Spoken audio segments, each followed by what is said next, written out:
ಇವರನ್ನೆಲ್ಲ ಒಟ್ಟಾಗಿ ಕಂಡು ನನಗೆ ಸಂತೋಷವಾಗುತ್ತಿದೆ. ಸುರಮೆ, ಧರ್ಮಾತ್ಮ ವಿಭೀಷಣ, ನನ್ನ ವಂದನೆಗಳನ್ನು ಸ್ವೀಕರಿಸಿ. ಮಾತೆ ಸೀತಾದೇವಿ, ಪುರುಷೋತ್ತಮನಾದ ನಿನ್ನ ಪತಿ ಶ್ರೀರಾಮಚಂದ್ರ ಪ್ರಭುವಿನ ಮಿತ್ರತ್ವ ದೊರೆತದ್ದು ನನ್ನ ಸೌಭಾಗ್ಯ. ಆ ಪುಣ್ಯ ಪುರುಷನ ಕೃಪೆಯಿಂದಲೇ ಇಂದು ನಾನು ಲಂಕಾಧಿಪತಿಯಾಗಿದ್ದೇನೆ. ಸೀತೆ, ಎಲ್ಲಕ್ಕಿಂತ ಮುಖ್ಯವಾಗಿ ನಿನ್ನ ದುಃಖದ ಕಾರ್ಮೋಡ ಕರಗಿ ಮಂಗಳಕರವಾದ ಮುಂಬೆಳಗು ಮೂಡಿತೆಂದು ನಮಗೆಲ್ಲರಿಗೂ ಅಪಾರವಾದ ಸಂತೋಷವಾಗಿದೆ. ನೀವು ಮತ್ತು ತ್ರಿಜಟೆಯಿಂದ ಈ ಅಶೋಕವನದ ಯಾತನೆಯ ಕ್ಷಣಗಳನ್ನು ಕಳೆಯಲು ಸಾಧ್ಯವಾಯಿತು. ಈ ರಾಕ್ಷಸಿಯರು ಗೆಳತಿಯರಂತೆ ನನಗೆ ಸ್ನೇಹ ತೋರಿದರು. ನಿಮಗೆಲ್ಲ ಕೃತಜ್ಞತೆ ಸಲ್ಲಿಸುತ್ತೇನೆ. ಸೀತೆ, ನೀನು ನಿನ್ನ ಉದಾರ ಗುಣಕ್ಕೆ ತಕ್ಕಂತೆ ಮಾತಾಡುತ್ತಿರುವೆ. ನಿನ್ನ ಸ್ನೇಹ ದೊರೆತದ್ದು ನಮ್ಮೆಲ್ಲರ ಪುಣ್ಯ. ಸೀತೆ, ಪ್ರಭು ರಾಮಚಂದ್ರನ ಬಳಿಗೆ ನಿನ್ನನ್ನು ಕರೆದೊಯ್ಯುವ ಪವಿತ್ರ ಕರ್ತವ್ಯ ನನ್ನ ಪಾಲಿಗೆ ಬಂದಿದೆ. ಅದು ನನ್ನ ಸೌಭಾಗ್ಯ. ಆ ಕ್ಷಣಕ್ಕಾಗಿ ನಾನು ಕಾತರಿಸುತ್ತಿದ್ದೇನೆ ವಿಭೀಷಣ. ನನ್ನ ಸ್ವಾಮಿಯ ದರ್ಶನದ ಮುಹೂರ್ತ ನನ್ನ ಬದುಕಿನ ಪರಮ ಪಾವನವಾದ ಕ್ಷಣ. ನನ್ನ ಇಷ್ಟು ಕಾಲದ ಸಂಕಷ್ಟವನ್ನೆಲ್ಲ ಕಳೆಯುವ ಆ ಮಂಗಳ ಮೂರ್ತಿಯನ್ನು ಕಾಣುವ ತವಕದಲ್ಲಿ ನನ್ನ ಜೀವ ಸಂಭ್ರಮಿಸುತ್ತಿದೆ. ಸೀತೆ, ನಿನಗೆ ಎಲ್ಲ ಮಂಗಳಗಳು ದೊರೆಯಲಿ. ನಿನ್ನ ಪತಿಯೊಡನೆ ಅಯೋಧ್ಯೆಯಲ್ಲಿ ಸುಖ ಸಂತೋಷದಿಂದ ಬಾಳು. ಸಾಧ್ಯವಾದರೆ ನಿನ್ನ ಗೆಳತಿಯನ್ನು ನೆನಪಿಸಿಕೊ. ತ್ರಿಜಟೆ, ನಿನ್ನನ್ನು ಮರೆಯುವುದೇ? ನೀನು ನನ್ನ ಜೀವನದ ಒಂದು ಭಾಗ. ಗೆಳತಿ, ನಿನ್ನ ಸ್ನೇಹಕ್ಕಾಗಿ ನಾನು ಎಂದೆಂದೂ ಋಣಿಯಾಗಿರುತ್ತೇನೆ.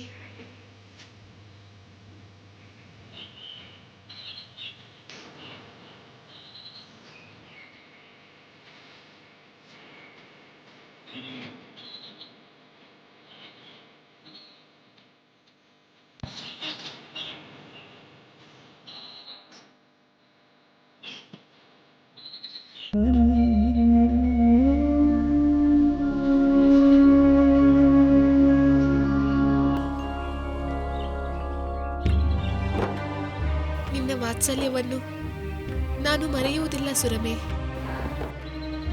ಸೀತೆ, ನಿನಗಿನ್ನೂ ಶುಭವಾಗಲಿ.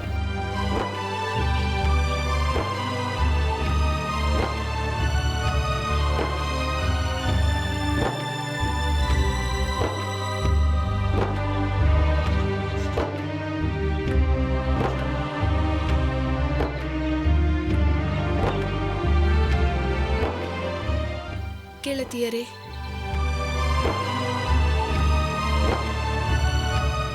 ನಿಮಗೂ ಶುಭವಾಗಲಿ.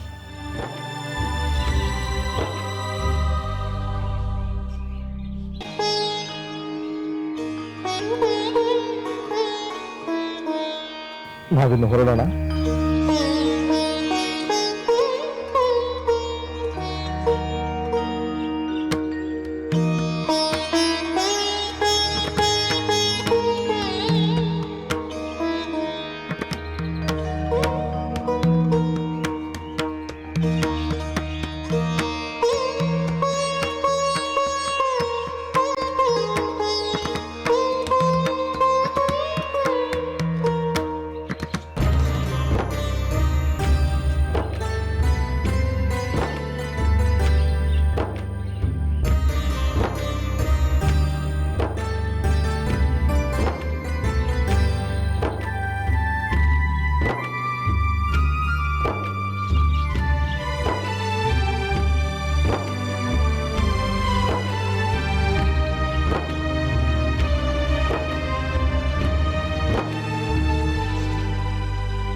ದೇವತೆಗಳಿಗೆ ಇಂದು ಅತ್ಯಂತ ಸಂತೋಷಕರವಾದ ದಿನ. ನಮ್ಮ ನಿರೀಕ್ಷೆಯಂತೆ ಪುರುಷೋತ್ತಮನಾದ ಶ್ರೀರಾಮಚಂದ್ರನು ದೇವತೆಗಳ ಶತ್ರುವಾದ ರಾವಣನನ್ನು ಸಂಹರಿಸಿದ್ದಾನೆ. ಆ ಸೀತಾರಾಮರ ಸಮಾಗಮವು ಶುಭ ಮುಹೂರ್ತ ಈಗ ಬಂದಿದೆ. ಹೌದು ದೇವೇಂದ್ರ, ನಿರಂತರವಾಗಿ ನಮ್ಮನ್ನು ಕಾಡುತ್ತಿದ್ದ ಆ ರಾವಣನ ವಧೆಯಾದದ್ದು ನಮ್ಮೆಲ್ಲರಿಗೂ ಸಂತೋಷದ ವಿಷಯವೇ. ರಾಮಚಂದ್ರ ಈ ವಿಷಯದಲ್ಲಿ ದೇವತೆಗಳಿಗೆ ಉಪಕಾರವನ್ನೇ ಮಾಡಿದ್ದಾನೆ.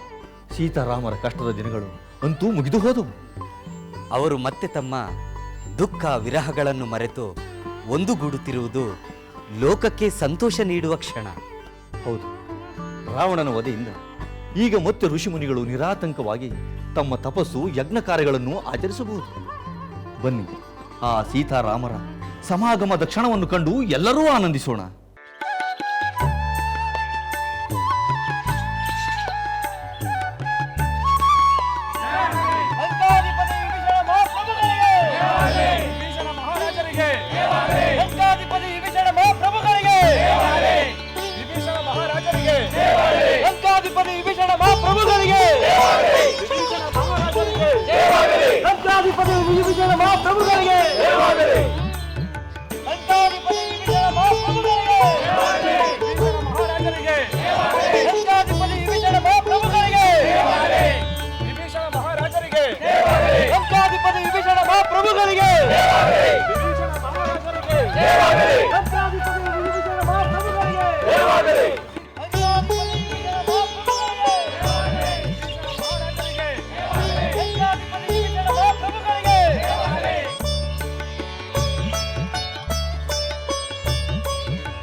ಮಂಗಳ ಸ್ವರೂಪಳೆ.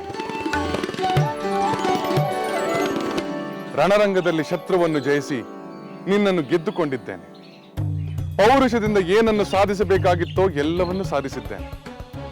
ನನಗಾಗಿದ್ದ ಅಪಮಾನಕ್ಕಾಗಿ ಕ್ಷತ್ರಿಯನಾಗಿ ತಕ್ಕ ಪ್ರತಿಕಾರವನ್ನು ತೀರಿಸಿಕೊಂಡಿದ್ದೇನೆ.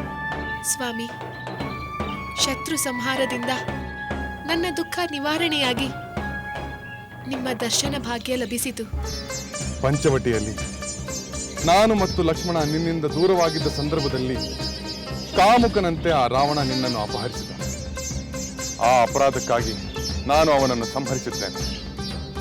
ಆತ್ಮಾಭಿಮಾನವುಳ್ಳ ಯಾರೇ ಆದರೂ ಅಂತಹ ಸಂದರ್ಭದಲ್ಲಿ ಮಾಡುವಂತಹ ಸಾಹಸವನ್ನು ಮಾಡಿದ್ದೇನೆ. ಸ್ವಾಮಿ, ನನ್ನನ್ನು ಆ ದುಷ್ಟ ರಾವಣನ ಸೆರೆಯಿಂದ ಬಿಡಿಸಲು ನೀವು ಅಪಾರವಾದ ಸಾಹಸವನ್ನೇ ಮಾಡಿರುವಿರಿ. ನನ್ನ ಈ ಸಾಹಸದಲ್ಲಿ ಅನುಪಮ ಬಲನಾದ ಹನುಮಂತ, ವಾನರೇಂದ್ರ ಸುಗ್ರೀವ ಮತ್ತು ಅಸಂಖ್ಯಾತ ವಾನರ ವೀರರು ನನಗೆ ಬೆಂಬಲವಾಗಿ ನಿಂತಿದ್ದಾರೆ. ಧರ್ಮಾತ್ಮನಾದ ವಿಭೀಷಣ ತನ್ನ ದುಷ್ಟ ಸೋದರನನ್ನು ತೊರೆದು ನನಗೆ ಬೆಂಬಲವಾಗಿ ನಿಂತ. ಇವರೆಲ್ಲರೂ ನನ್ನ ಈ ಸಾಹಸೋದ್ಯೋಗದಲ್ಲಿ ನನ್ನೊಂದಿಗೆ ಶ್ರಮಿಸಿ ಜಯವನ್ನು ದೊರಕಿಸಿಕೊಟ್ಟಿದ್ದಾರೆ. ಸ್ವಾಮಿ, ನನಗಾಗಿ, ನನ್ನ ಕಾರಣವಾಗಿ ಶ್ರಮಿಸಿದ ಪ್ರತಿಯೊಬ್ಬರಿಗೂ ನಾನು ಕೃತಜ್ಞತೆಯನ್ನು ಸಲ್ಲಿಸುತ್ತೇನೆ.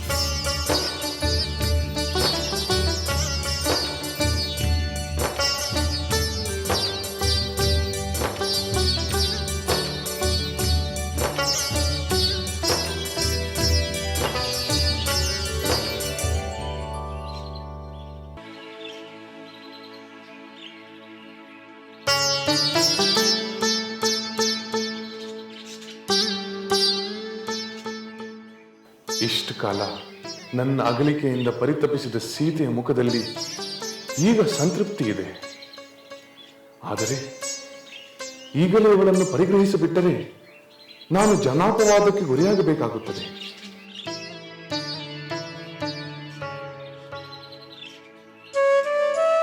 ಸೀತೆ, ಸ್ವಾಮಿ, ನಾನು ನನಗಾಗಿದ್ದ ಅಪಮಾನಕ್ಕೆ ಪ್ರತೀಕಾರ ತೀರಿಸಿಕೊಂಡಿದ್ದೇನೆ.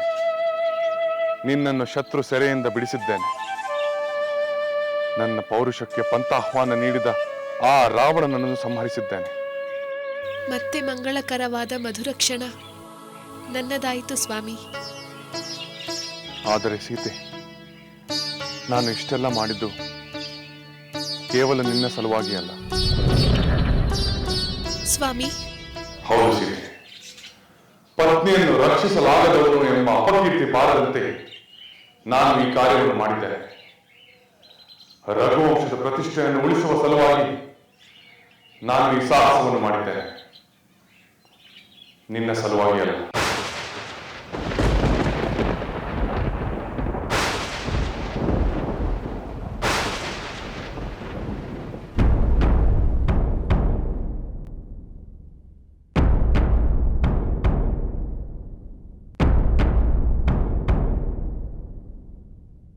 ಸ್ವಾಮಿ, ಸತ್ಯ, ಧರ್ಮ, ಪರಾಕ್ರಮ ಎಂಬ ಕೀರ್ತಿಗೆ ತಕ್ಕಂತೆ ನಡೆದುಕೊಂಡಿರಿ. ಅದು ರಘುವಂಶದ ನೀತಿ. ಎಂದೆಂದಿಗೂ ಆ ಕೀರ್ತಿ ಸಾಗುತ್ತಲೇ ಇರುತ್ತದೆ. ಆದರೆ ಕಣ್ಣು ಬೇನೆ ಇರುವವನಿಗೆ ದೀಪವು ಸಹ್ಯವಾಗದಿರುವಂತೆ ಈಗ ನೀನು ನನ್ನ ಕಣ್ಣಿಗೆ ಕಾಣುತ್ತಿರುವೆ. ಸ್ವಾಮಿ,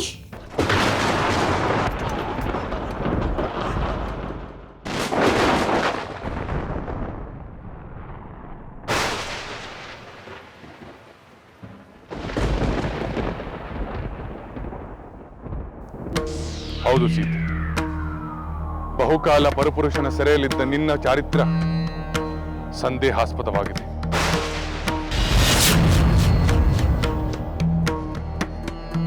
ಆದ್ದರಿಂದ ನಾನು ನಿನ್ನನ್ನು ಸ್ವೀಕರಿಸುವುದು ಸಾಧ್ಯವಿಲ್ಲ.